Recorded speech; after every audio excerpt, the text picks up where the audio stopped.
incluso con efectos secundarios, como ven acá, en efectos secundarios también es pérdida de peso. O sea, si es una persona delgada y tiene que tomar topiramato y decimos PSC, vaya valorando y cada día pesamos, vamos viendo si hay algún potencial de baja de peso. En caso de todo eso, se le va a acomodar eso. Y así uno va desarrollando, ¿no?, las estrategias de tratamiento preventivo. Hay otros medicamentos que se emplean, sí, la flunarizina, ¿no? Son bloqueadores de canales de calcio. Sí, también se emplea la toxina botulínica en algunos pacientes así en la que a veces no requieren bien el tratamiento farmacológico.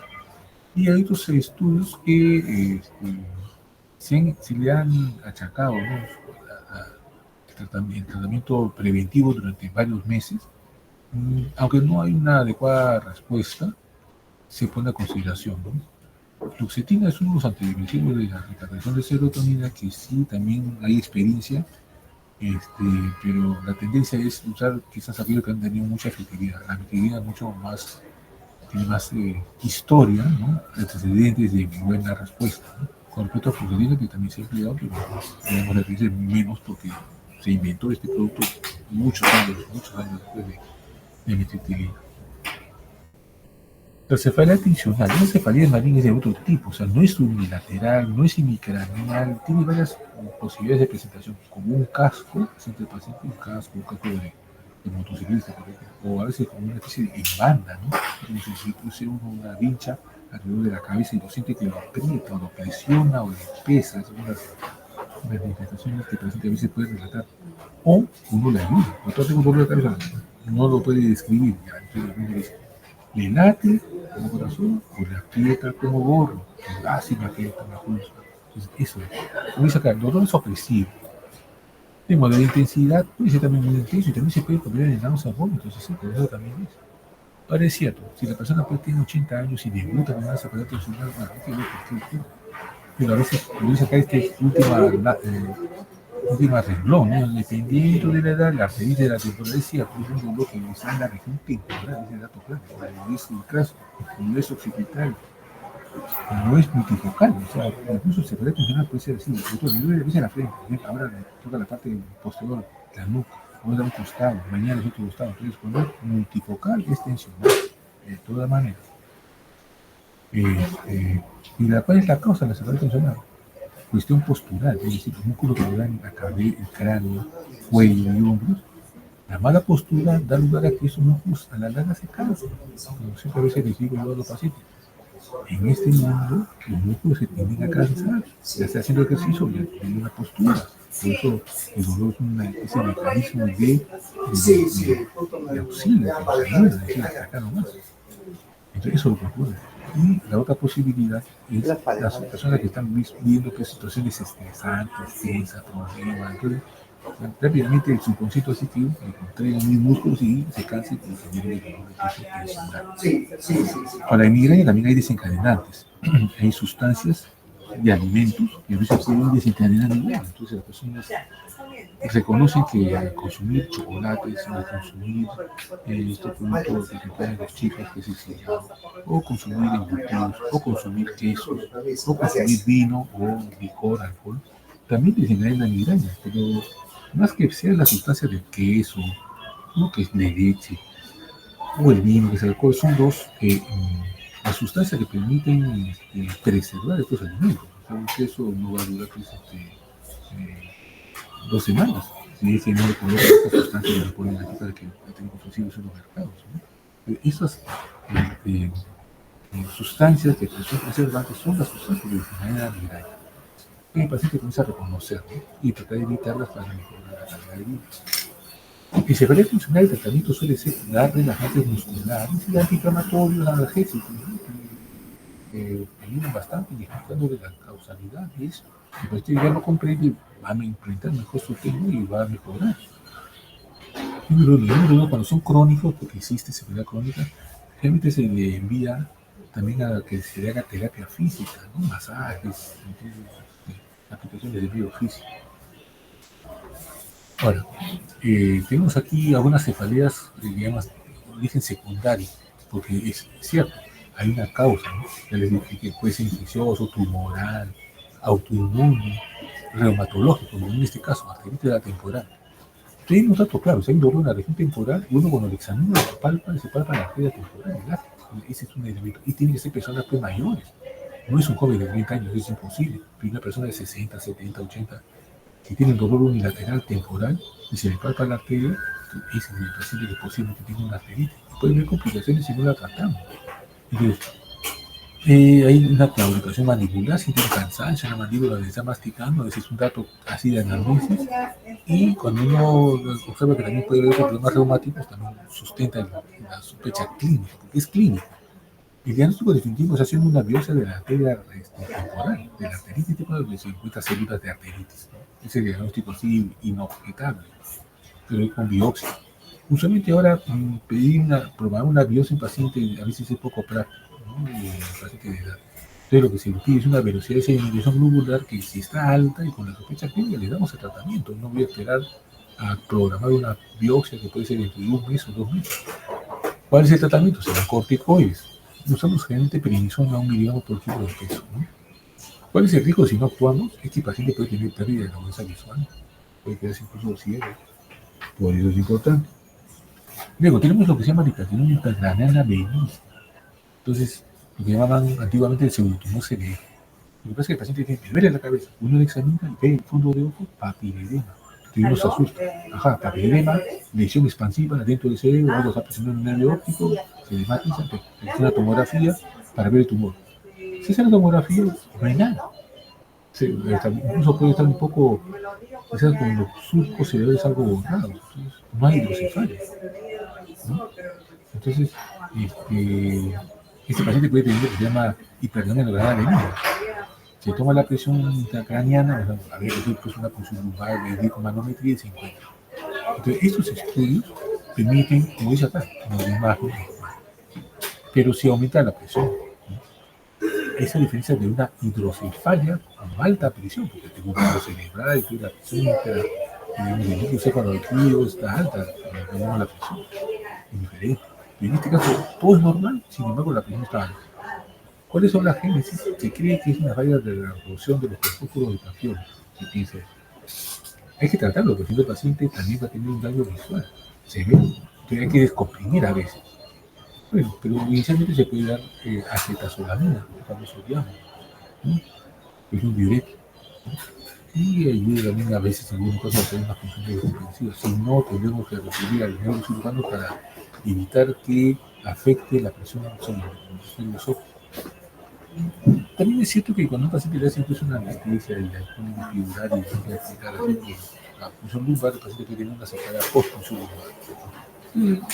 Tenemos esta etapa, se le ha hecho una punción y pues tiene que venir otra vez. Entonces ya, finalmente analgésicos antiinflamatorios, reposo, ¿no? A veces cuando es muy intenso, el neurocirujano lo que coloca, o el anestesiólogo coloca en medio de la punción lumbar donde se realizó un parche hemático, es decir, a veces puede haber un poco de fuga, eso lo veo por la natura de la punción lumbar, es teórico que existe, eso sí, pero se pone un pequeño parche hemático, eso resuelve el problema.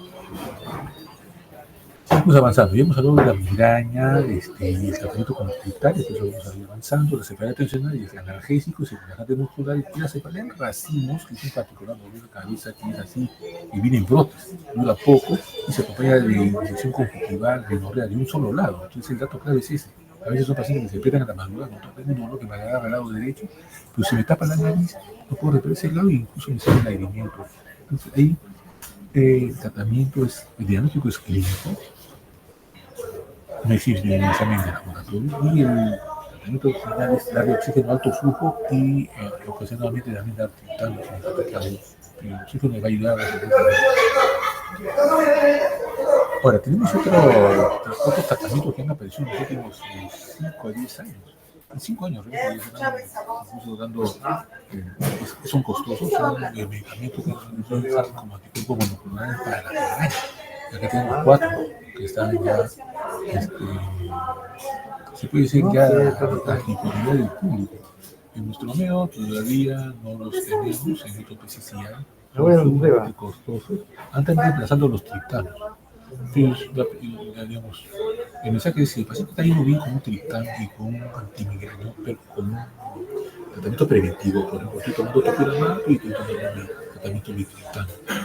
Me va bien, si me da migraña, me da alguna vez al año, ¿no? Cuando tengo, pues, no he dormido bien, he estado en una fiesta, tomo licor, y bueno, un día, esa es una manera que también controlamos, no vamos a aventurarnos a dar algo nuevo que aparece. Eso se utiliza cuando los pacientes no responden a los pasos previos, ¿no?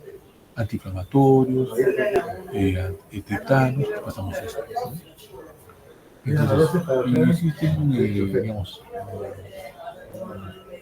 diferentes estrategias que realmente pueden durar días, ¿no? Duran casi al mes. Que por lo tanto, una vez al mes podría ser beneficioso para el paciente y algunos, como dice ahí, trimestral. Sería una ventaja, o sea, la ventaja de dar mejor calidad de vida a un paciente. Si tiene los recursos económicos, seguramente lo va a pagar en el tiempo, ¿no? Después, muchas cosas que siempre han existido. Y lo último que he aparecido ya en los últimos 3 años, 5 años, son antagonistas de como lo relacionado con esta vía encefalotigital del dolor, que se llama GEPAN. Estos GEPAN de incluyen estos tres, estamos en 4, me parece incluso el Olcegepan, el Hidrogepan y finalmente el Brigepan, existen en el somero, hay un laboratorio digamos introducido, es costoso también, es costoso, pero la ventaja es lo siguiente, se utiliza para ataque agudo y también puede funcionar como para prevenir la migraña. Entonces, digamos, la experiencia es interesante, ¿por qué? Porque tengo ataque agudo, tomo una cantidad que es una dosis estándar, la tableta está de 75 miligramos, tomo uno y ya, acabó la migraña.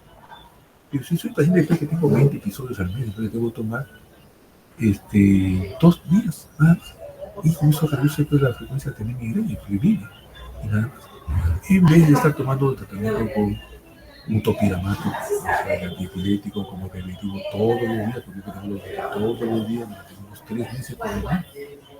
Las ventajas es que los nuevos productos lo que hacen tratan de dar quizás una dosis única o dos para tratar de mejorar la calidad de vida del paciente. Seguramente el precio va a ir, son los últimos productos que han aparecido en el mismo tiempo. Ahora, ya faltan unos cuantos minutos para terminar, comenzar con sus compañeros.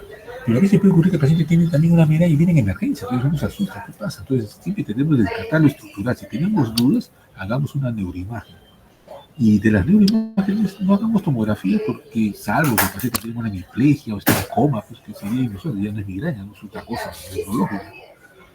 Suele ser, digamos, el examen físico es normal, o sea, el migrañoso por definición tiene que tener el examen neurológico normal siempre. A veces el paciente le exige, doctor, soy migrañoso, denme una tomografía de control. No, eso no se aplica. Justamente la migraña tiene que tener como definición examen neurológico normal. Por ende, no requiere ninguna neuroimagen. Pero cuando viene un paciente cuando dice, no, tengo la cefalia más intensa de mi vida, yo debo pensar que no tenga un aneurisma cerebral. Doctor, tengo un dolor crónico recurrente hemicraneal siempre en el lado izquierdo. Y uno dice, jamás ha tenido en el lado derecho. Y el paciente puede decir, jamás. Pues dice, bueno, doctor, pues, una en la 500, ¿no?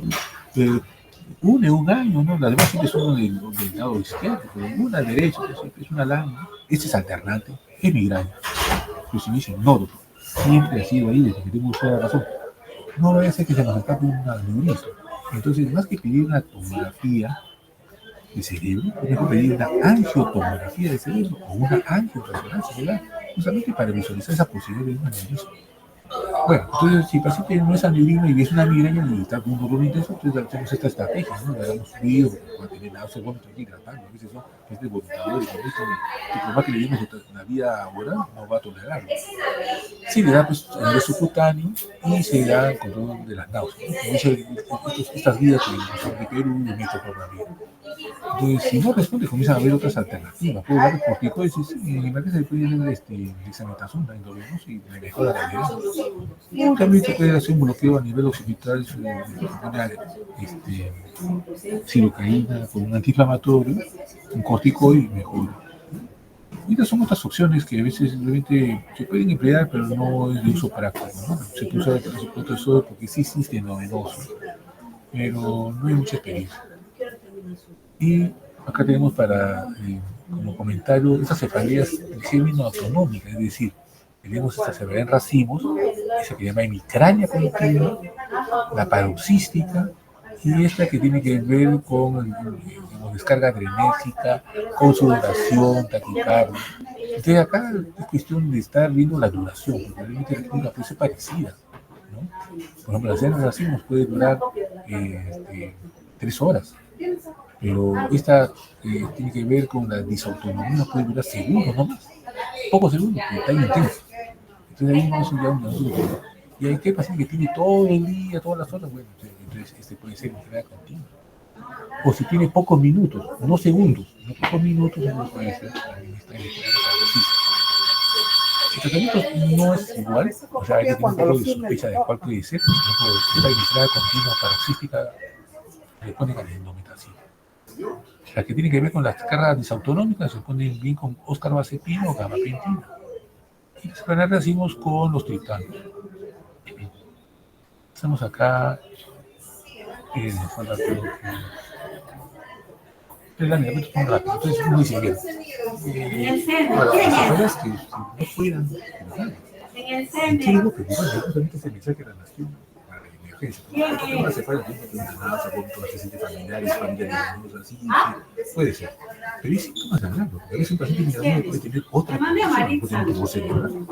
Entonces, estos síntomas de alarma que uno siempre tiene que pensar o preguntar es una cefalea intensa. Debuta, 40 años de edad, y dice, sí, nunca tiene cefalea, y si tiene 40 años, entonces pensé que una migraña, no es así, la migraña ocurre en la edad infantil o en la adolescencia. O sea, debutar con 40 años no es imposible, pero es improbable. Ese es punto uno. Punto dos, una cefalea explosiva con el esfuerzo. Hago un esfuerzo físico, ¡pam! Una cefalea con vómito explosivo. Puede ser que se esté rompiendo el aneurisma. Tercero, una cefalea que va aumentando, y la calidad del tratamiento bien indicado no mejora. Sí, no, o el paciente tiene una cefalea, me aprieta mi frente, todo esto semanas, meses, estoy así, pero realmente comienza a tener en un solo lado, tengo vómito, antes no lo tenía, patrón, del patrón, el centro de la alarma. Al final podría ser que no sea maternidad, ¿no? Pero es importante tener ese ser proactivo y decir, no voy a hacer este paciente algo y hablando de o que tiene focalización. Me implica de migraña, o sea, de tratar. Bueno, para el la verdad, si un paciente tiene un estatus migrañoso y una migraña complicada, o sea, la vasoconstricción tan severa de los que a veces tiene una sensación de un infarto. Y es una secuela de un infarto, es una secuela de una migraña complicada, una migraña complicada, o sea, es un infarto cerebral. Bueno, sí, puede ocurrir. Pero si de forma aguda, dice el doctor, que con dolor de cabeza uno no encuentra focalizado, sino o que tenga fiebre, o que tenga síndrome meningitis, o que tenga cefalea, no sé, vómito que tenga papilledema, bueno, los exámenes objetivos son técnicos pertinentes, pero realizar sedimentación si sospecha atención temporal, ¿no? Si por ejemplo hay sinusitis, maculitis, etc., la placa de cráneo, la tomografía ya les comenté, es una guía para esa, también esta simulación, y la función de es que sospecho de meningitis, hemorragia foraminea y tumor cerebral. Pero evidentemente siempre hay contraindicaciones. Ojo, si estoy focalizado el paciente, no lo hago. Si tiene una tomografía con lesiones, no lo hago. O si está peor, en fosa posterior, tampoco. Si actúo de manera terapéutica, de manera empírica. Y la última es, bueno, causas secundarias. Ustedes están intuyendo, ¿no? Hay por hemorragias, ¿no? Ahí está, o sea, lo vascular, ¿no? Rubro vascular, hemorragias de la nevera, se refiere al aneurisma, la marromonoterapia, hay hematomas plurales, la arteria temporal también es un problema estructural, o por infecciones, meningitis, encefalitis, abscesos, o por toxicidad, abstinencia alcohólica. Siguiente, hay también trastornos así que tienen que ver más con los electrolitos y que también puede ocurrir, ¿no? Y claro, hay pacientes que pueden tener un edema cerebral, pero deja alturas, no estoy acostumbrado, ya en un valle de montaña, el soroche. U otras condiciones que ya claro, que son mixtas, ¿no? Depresión intracraneana, ¿no? El pseudotumor cerebro. Hay otros dolores que tienen que ver con glaucoma, neuritis útil, que no es exactamente cerebral, pero a veces dan un dolor referido a la cara. El último, cosas reversibles, la movilidad secundaria pueden ser reversibles. Si tengo una infección, digamos, fuera del sistema nervioso, otitis, por ejemplo, caries dental, amigdalitis también. Control de eso y mejora el dolor de cabeza, es un dolor referido. O a veces también existe la cefalea por abuso de fármacos. También dejo tomar el fármaco y me da dolor de cabeza, una cefalea de rebote, hay que tener cuidado con eso. Y después de la punción lumbar, que también puede dar una cefalea posterior. Y los psicógenos, que siempre es lo último que uno descarta. Si todo es totalmente normal y no encontramos ninguna clave clínica, al final es psicológico. Listo, chicos, entonces he tratado de ir avanzando, he querido hacer un poco más corto, en media hora, porque a veces el tema es importante porque se toma uno, porque realmente debemos encontrar cefalea primaria, adicional, migraña, eso es lo fundamental. 90% de la situación. 10% o incluso menos son desestructurales, pero hay que ser los signos de alerta, lo que dicen red flag, la bandera roja, ¿no? Lo ponen en la playa, aquí más bravo, esos dolores de cabeza inusuales que aparecen súbitamente, que a pesar del producto no mejora, que está focalizado con fiebre, y ahí está. Y con esos tres ideas, yo creo que sustentan también que ustedes pueden enfrentar un paciente con cefalea. Entonces, con eso vamos y cuidamos para. Si hay preguntas o comentarios, si desean comentar ahora o en todo caso con sus compañeros.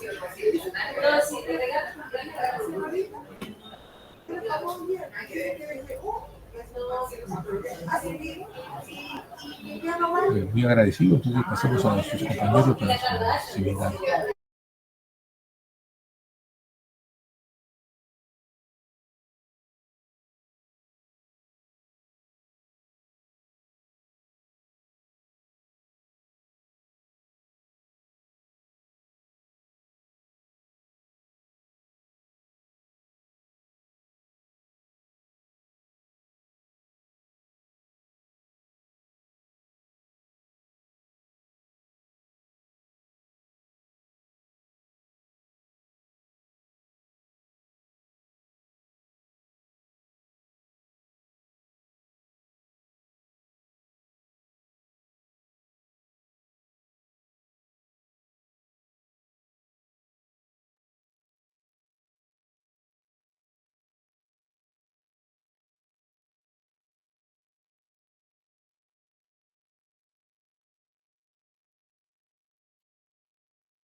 Bueno, sí, ¿se puede ver?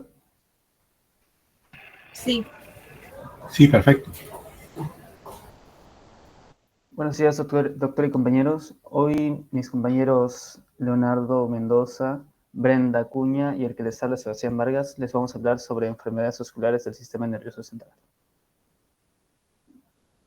Está conformado por estos 3 puntos.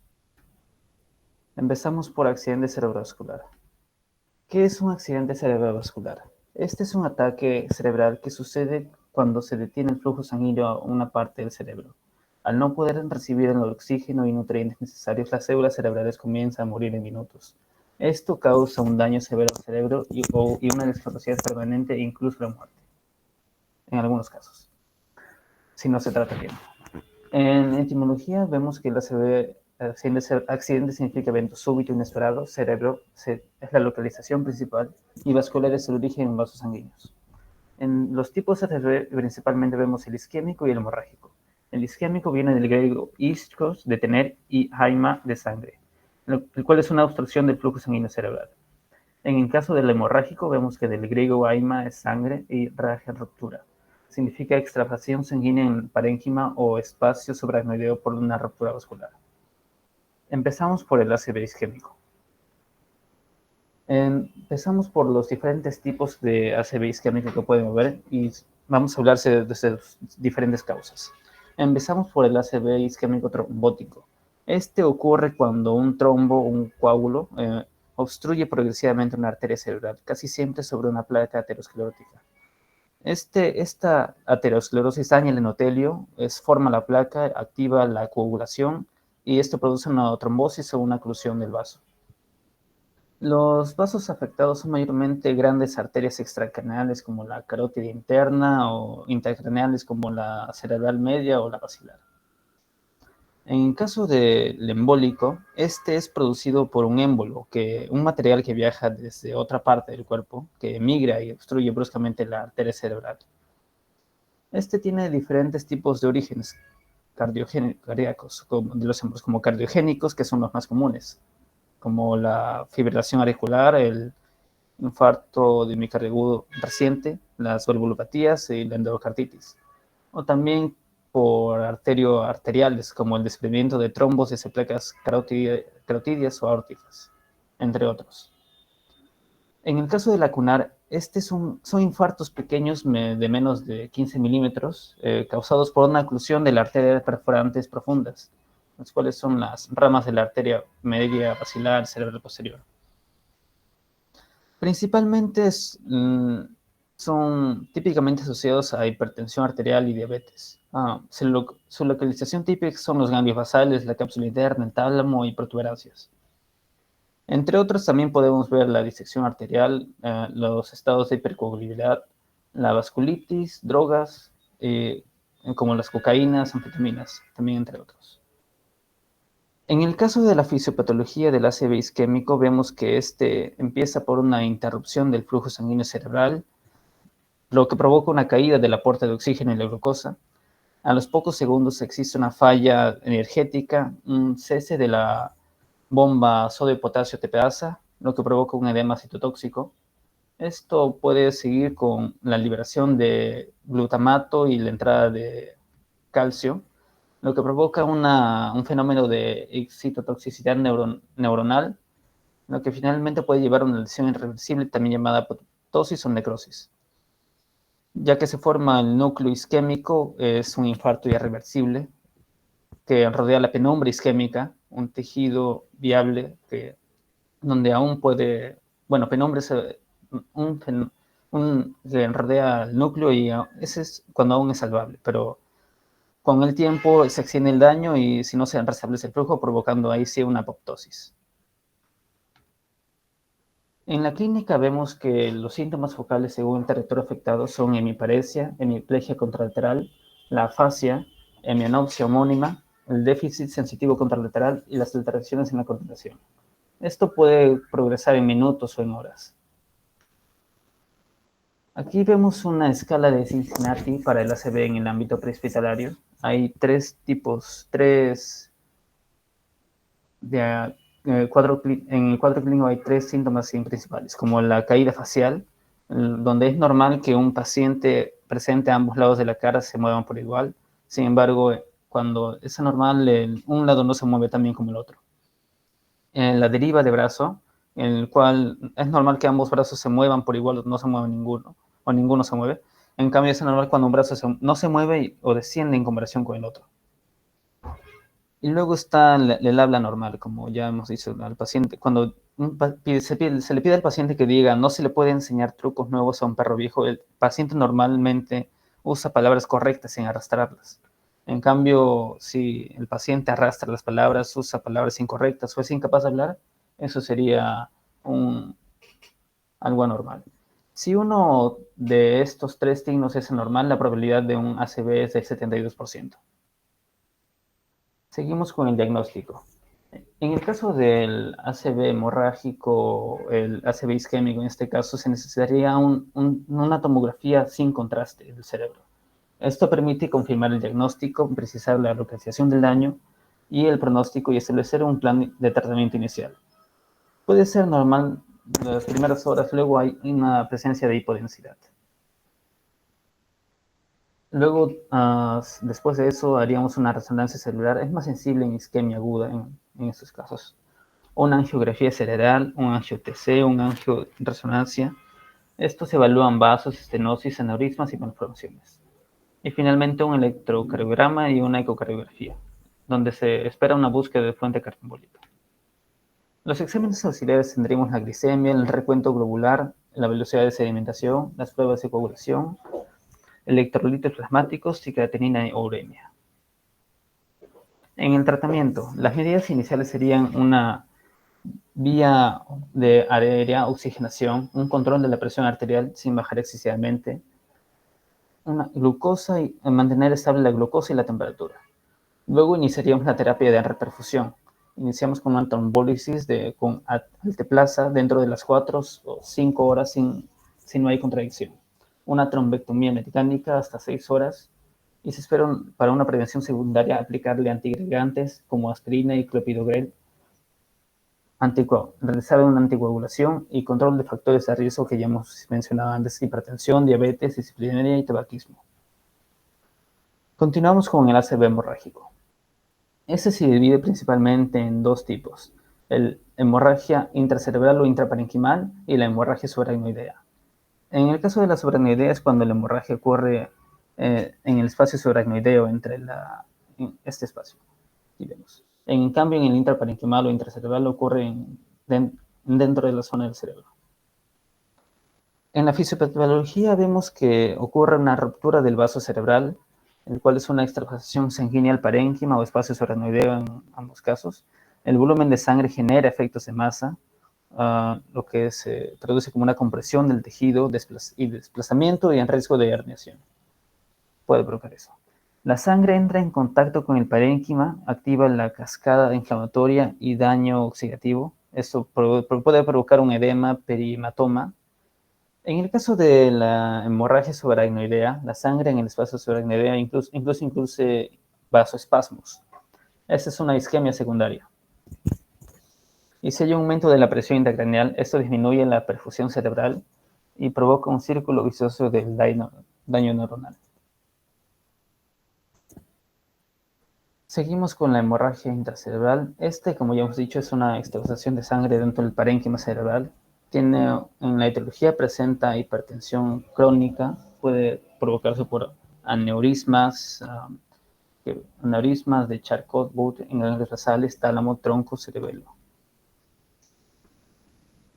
También es provocado por una angiopatía amiloide en el caso de ancianos en los lóbulos cerebrales. Puede provocarse por la anticoagulación o trastornos de coagulación, por malformaciones arteriovenosas o aneurismas rotos, también por tumores y drogas simpático-mimépticas como la cocaína. En la clínica vemos que presenta el paciente déficit neuronal focal, cefalia intensa súbita, náuseas y vómitos, y trastornos de conciencia como la somnolencia y el coma. También presenta crisis convulsivas. Este es más frecuente en isquémico, por cierto. Pero lo que lo diferencia también del hemorrágico con isquémico es que el hemorrágico empeora más rápidamente.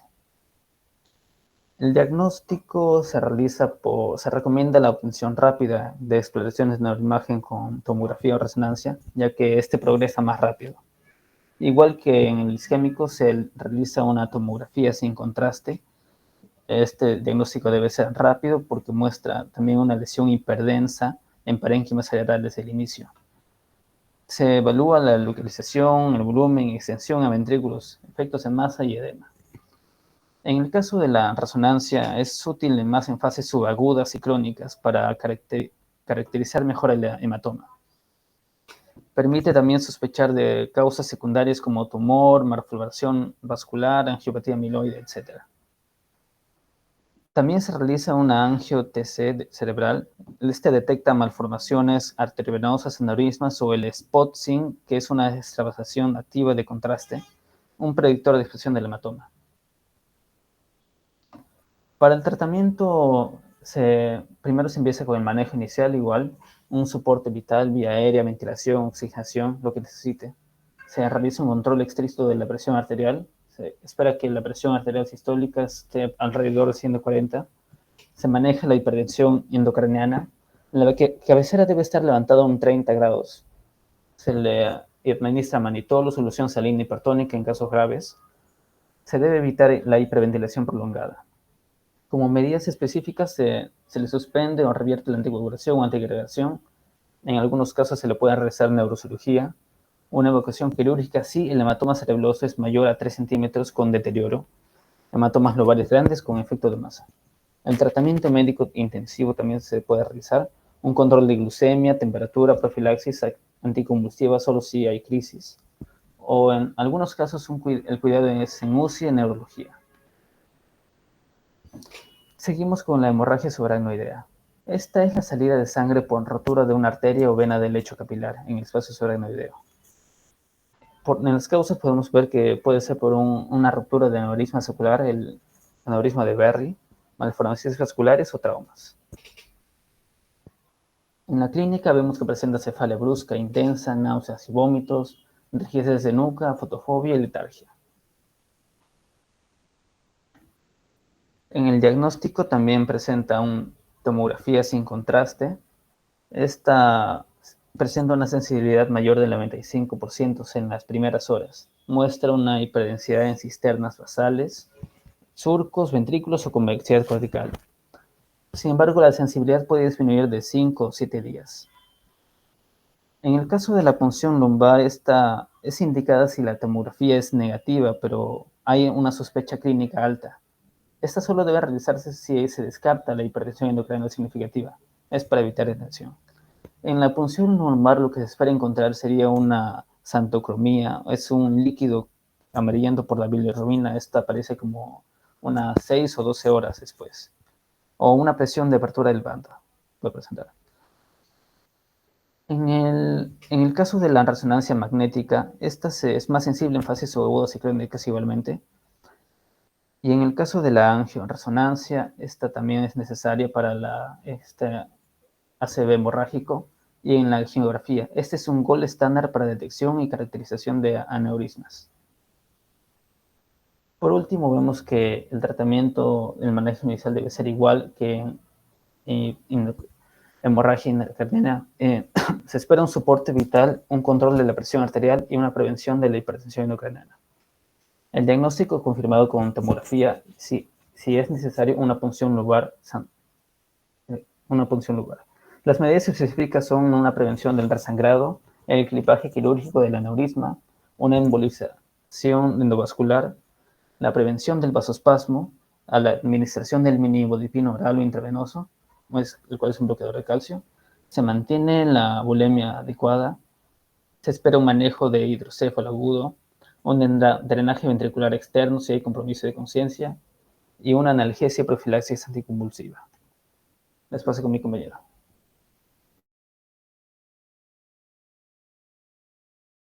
¿Se me escucha?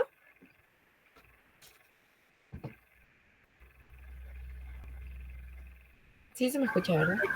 Sí. Sí, ok, doctor. Siguiente, por favor. Vamos a hablar sobre la vasculitis cerebral. Ya. Como el mismo término lo dice, la vasculitis cerebral va a ser la inflamación de los vasos sanguíneos del sistema nervioso. Y con esto justamente se va a producir un engrosamiento de la pared, estrechando la luz del vaso y aumentando el riesgo de isquemia o hemorragia. Dentro de la clasificación vamos a tener la vasculitis primaria o la vasculitis secundaria. La primaria va a ser la que solo va a afectar al cerebro y a la médula, y la secundaria que está asociada a otras enfermedades. Siguiente, por favor. Justamente para poder diferenciar una vasculitis primaria de una secundaria, existen los criterios diagnósticos de Calabrese, que son básicamente 3. Plantea que el déficit neurológico adquirido no puede explicarse por otra causa, sino pasaría a ser secundaria, que hay una evidencia geográfica o histopatológica de vasculitis en el sistema nervioso central, ya sea mediante angiografía o biopsia cerebral. En la biopsia vamos a encontrar justamente un infiltrado inflamatorio de la pared vascular con daño en vasos pequeños y medianos. Y vamos a tener la ausencia de enfermedad sistémica o condición que pueda justamente causar una vasculitis secundaria. Se tiene que cumplir con estos 3 criterios para que se pueda determinar que no es una vasculitis primaria. Siguiente, por favor. Ahora, dentro de esta clasificación de vasculitis primaria vamos a tener 3 tipos de acuerdo al tamaño de los vasos, de grandes vasos, de pequeños vasos y también la vasculitis primaria leptomeningia. La de grandes vasos justamente se va a presentar con accidentes cerebrovasculares y déficits neurológicos focales. Evolución rápidamente progresiva con desenlace fatal, a menos que se trate de forma agresiva. Y la angiografía justamente va a mostrar lesiones bilaterales de grandes vasos con múltiples infartos. De pequeños vasos vamos a encontrar que va a tener una presentación gradual, progresiva con disfunción cognitiva, y la angiografía va a ser negativa. Puede tener una evolución recurrente y los pacientes suelen presentar lesiones meningias o parenquimatosas. Y también va a haber un cuadro inflamatorio en el líquido cefalorraquídeo. Y la vasculitis primaria electromeningia va a haber un realce electromeningio prominente en las imágenes y un angiograma cerebral normal. Siguiente, por favor.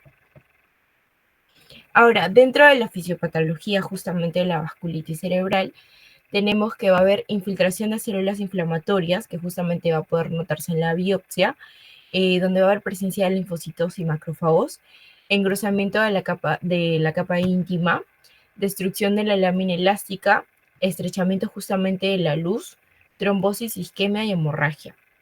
Ahora, la clínica justamente va a venir acompañada de cefalea crónica y progresiva, déficits neurológicos focales en 80% de los pacientes, donde puede haber hemiparesias, afasias, alteraciones visuales. Las alteraciones cognitivas o demencia subagudas se va a encontrar en 50% de los pacientes y las convulsiones en 25%.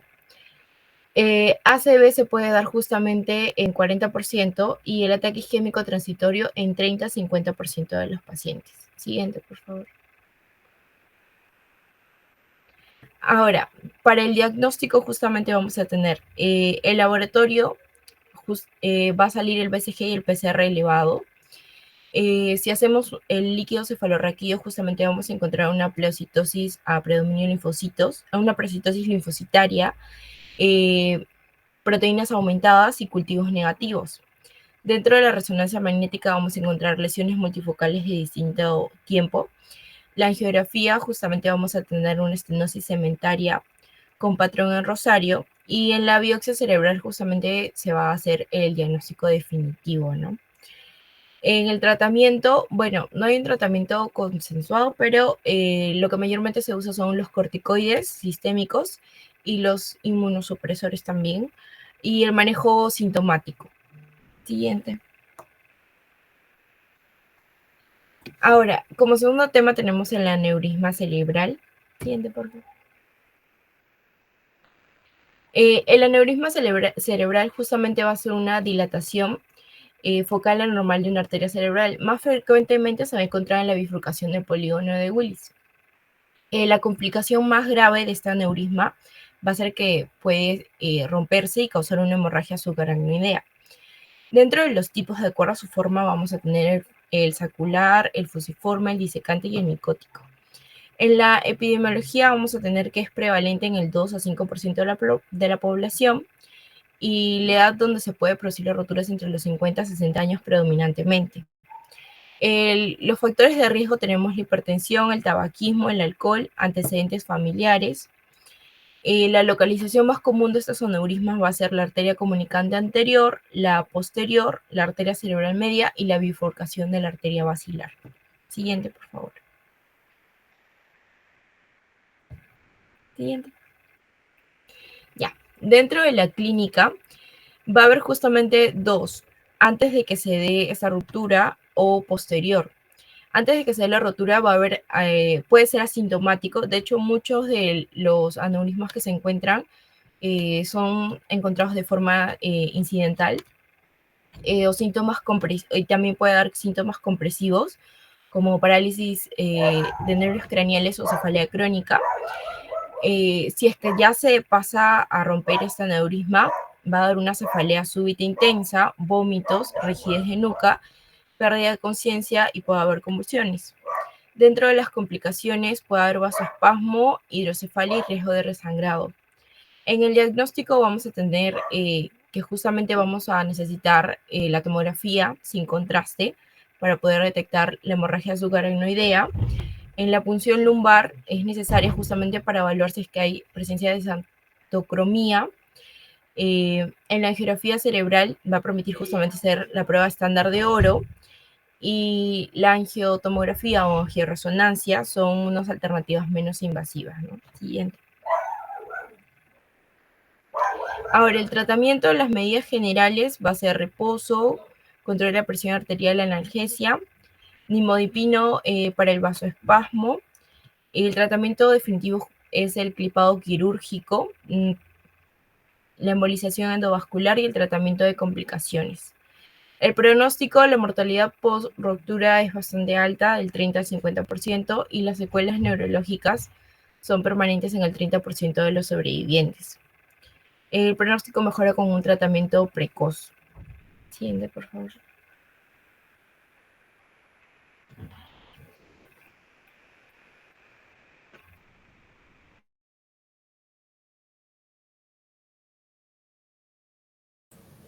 Listo. Está también las malformaciones arteriovenosas que corresponde al área donde la arteria y la vena se unen por un nicho, ¿no? En vez por un lecho capilar normal. Ahora, este nicho corresponde a una red de vasos agrupados o enmarañados que están poco desarrollados, ¿no? Y que se encuentran en el parénquima cerebral. Pueden estar unidos por este nido o también por una o varias fístulas, ¿no? Tienen factores genéticos, siendo la telangiectasia hemorrágica hereditaria una causa de estas malformaciones. También está el síndrome de Oslen-Weber-Rendu. Y estos pacientes van a estar caracterizados por presentar las telangiectasias a nivel cerebral o medular. También malformaciones cerebrales, aneurismas o malformaciones cavernosas. Y es muy sugestivo de esta telangiectasia cuando el paciente presenta más de una malformación arteriovenosa. En cuanto a la epidemiología, estas malformaciones están presentes en el 0,1%. La gran mayoría son supratentoriales y 10% se ubican en la fosa posterior. Usualmente tienen una presentación única, pero en el 9% son múltiples. Y es la causa del 1 al 2% de los accidentes cerebrovasculares y del 9% de las hemorragias subarachnoideas. Siguiente, por favor. En cuanto a la clínica, estas malformaciones suelen presentarse entre los 10 y 40 años, pero tiene dos picos, uno en la infancia y otro entre los 30 y 50. Y la clínica va a depender tanto de la edad del paciente como del tamaño o de la ubicación y también de las características vasculares de la malformación, ¿no?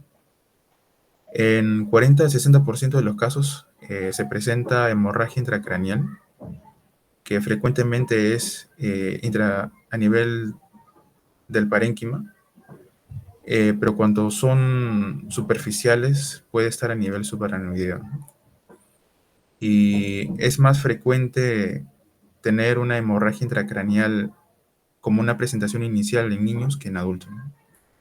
También en el 10 a 30% de los casos se presenta crisis epilépticas, en el 1 a 6% cefaleas, en 1 al 3% déficit neurológico focal, que puede ser ocasionado por un síndrome de robo vascular o un efecto de masa ocasionado por la hemorragia o un efecto postictal por una convulsión. Y también en el 10 a 20% de los casos pueden ser asintomáticos. Siguiente, por favor. Bueno, en cuanto al diagnóstico, se debe sospechar en pacientes que tengan una etiología inexplicable para una hemorragia intracraneal o convulsiones, ¿no? También en pacientes con déficit neurológicos recientes o alteraciones del estado mental. Para el diagnóstico se tiene a la neuroimagen, como la tomografía, que en ausencia de hemorragia, la tomografía sin contraste es menos sensible que la resonancia, pero cuando hay hemorragia, esta puede comprimir al nido, ¿no? Lo que también dificulta el diagnóstico. Y es por eso que es preferible hacer una resonancia. En la resonancia va a poder identificar, va a poder delimitar a la malformación. Incluso se va a poder ver a las venas de drenaje, viéndolas como un vacío de flujo oscuro, ¿no? Y se tiene a la angiografía cuando las primeras neuroimágenes no son diagnósticas. y también sirve para la planificación y el seguimiento, ¿no? También se debe hacer el cribado de afecciones asociadas, por ejemplo, cuando se sospecha de una telangiectasia hemorrágica hereditaria en pacientes con epistaxis espontánea recurrente, telangiectasia mucocutánea o gastrointestinal, malformaciones arteriovenosas a nivel pulmonar o hepático o la presencia de antecedentes familiares. Siguiente, por favor. Bueno, aquí se tiene en la imagen A, se puede ver una hemorragia a nivel del cerebelo y al costado de este un foco hemorrágico, ¿no? Que va a corresponder a la malformación. Luego en la imagen B se tiene a la resonancia donde se ve el vacío de flujo oscuro y alrededor una hemorragia intracerebral, ¿no? Y en la imagen de abajo también se ve la imagen de vacío de flujo oscuro, ¿no? Y en la imagen C, al nido, ¿no? A la angiografía. Siguiente, por favor. Bueno, en cuanto a la gestión de la malformación arteriovenosa, va a depender del antecedente de la ruptura de esta malformación y también del riesgo-beneficio, ¿no? Porque hacer una intervención quirúrgica en estos pacientes puede dejar como resultado complicaciones neurológicas permanentes o la muerte, ¿no? Y también de otros factores como la edad que ya se va a mencionar más adelante. En caso de una malformación arteriovenosa rota, se sugiere una intervención en pacientes con hemorragia intracraneal aguda o remota que haya sido demostrada en imágenes y en pacientes que tengan factores que favorecen el tratamiento, ¿no? Y en cuanto a las malformaciones arteriovenosas no rotas, se recomienda un tratamiento conservador en caso de que no haya un riesgo alto de ruptura y en caso de un tratamiento o la intervención quirúrgica cuando el riesgo de intervención es menor que el riesgo de hemorragia o en caso de que haya síntomas refractarios o el riesgo de ruptura de la malformación sea alta. Y otros factores como la edad, debido a que una mayor esperanza de vida va a tender a un mayor riesgo de hemorragia, ¿no? A lo largo de la vida, ¿no? Y es por eso es que los pacientes niños o los adultos jóvenes se recomienda la intervención quirúrgica, ¿no? Y en ancianos se prefiere un tratamiento más conservador. También en las características de la malformación como su ubicación o su drenaje venoso o el tamaño, ¿no? También al aneurisma asociado, a las convulsiones, al riesgo de intervención y a la escala de Spettler-Martin. Siguiente, por favor. Bueno, esta escala lo que va a evaluar es el riesgo de extirpación quirúrgica de la malformación.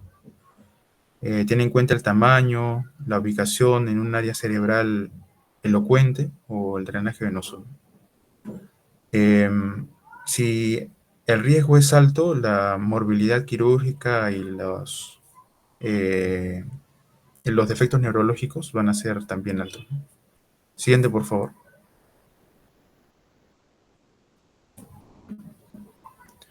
Están las malformaciones cavernosas, que tienen dos patrones.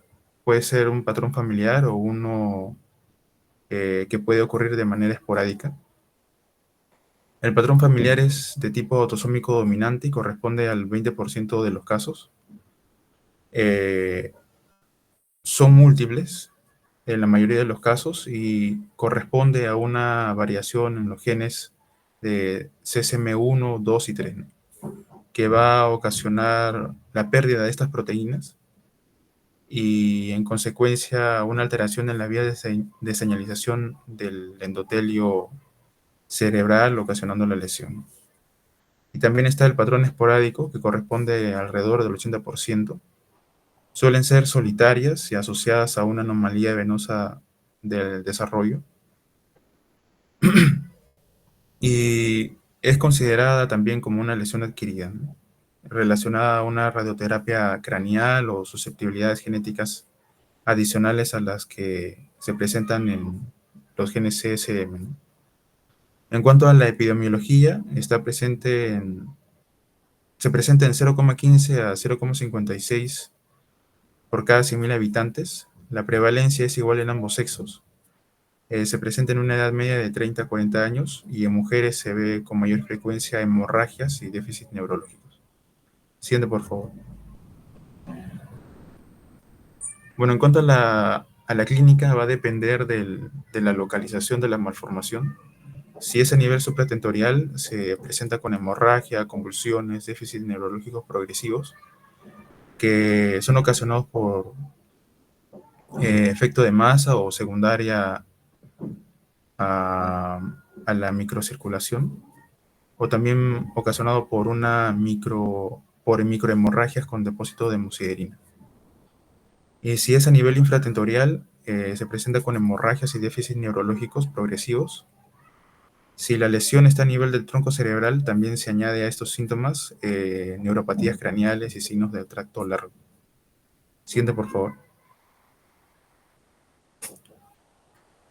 En cuanto a la neuroimagen, está la resonancia magnética, donde se va a poder ver patrón de palomitas con intensidades variables, tanto en T1 como en T2, como se puede observar en la imagen superior. Y también un anillo oscuro que corresponde a los depósitos de hemosiderina, ¿no? Como se puede observar en la imagen inferior. Y esta se ve mejor en T2. Se usa junto con una eco de gradiente o imágenes ponderadas para visualizar malformaciones pequeñas. Y una vez identificada la malformación, se usa una resonancia con contraste para ver las anomalías venosas de desarrollo, ¿no? Que se caracterizan por tener una forma de cabeza de medusa y una vena de drenaje. Ahora, estas malformaciones también solo se pueden ver como un realce disperso, variable e irrelevante. Siguiente, por favor. Bueno, en cuanto a la evaluación y el diagnóstico, se confirma el diagnóstico con la imagen, que es la resonancia, y si es de un patrón familiar, se debe de buscar variaciones genéticas. Estas pruebas genéticas se hacen en pacientes que presentan múltiples malformaciones cavernosas o que tienen antecedentes de radioterapia cerebral o antecedentes familiares.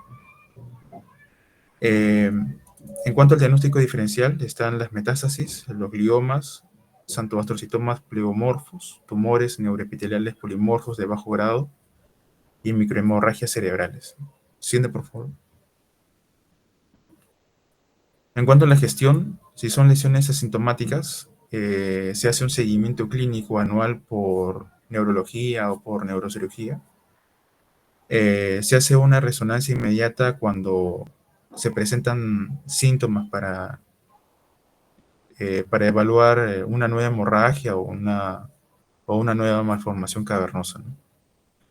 Y no se recomienda la resección quirúrgica de estas malformaciones cuando son asintomáticas, pero en diferentes artículos se menciona que se puede recomendar la resección cuando esta malformación es única y se ubica en una zona de fácil acceso. En cuanto a las lesiones sintomáticas, por ejemplo, está cuando el paciente presenta una primera convulsión, se usa anticonvulsivantes. Cuando el paciente tiene epilepsia refractaria, se indica resección quirúrgica. Si la malformación está a nivel supratentorial con una primera hemorragia intracraneal, se hace una resección si la lesión es accesible y la hemorragia es sintomática. Si la malformación está a nivel del tronco o del núcleo profundo y con presencia de una primera hemorragia intracraneal, el tratamiento es conservador. Si la malformación está a nivel del tronco o del núcleo profundo con una segunda hemorragia intracraneal, se hace una resección quirúrgica o posiblemente una radiocirugía estereotáctica. En cuanto a las manifestaciones para la resección quirúrgica de lesiones cerebrales o cerebelosas cuando son sintomáticas y si son accesibles, Se hace en pacientes con déficit neurológico progresivo, epilepsia intratable o hemorragia recurrente. Siguiente, por favor. Y eso sería todo. Gracias.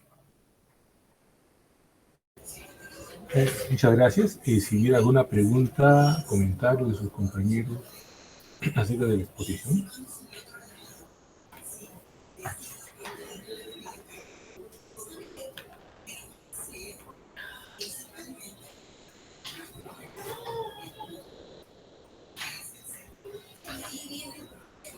Los compañeros han dividido los temas de manera apropiada para tratar lo frecuente y cómo enfrentar cada una de esas condiciones.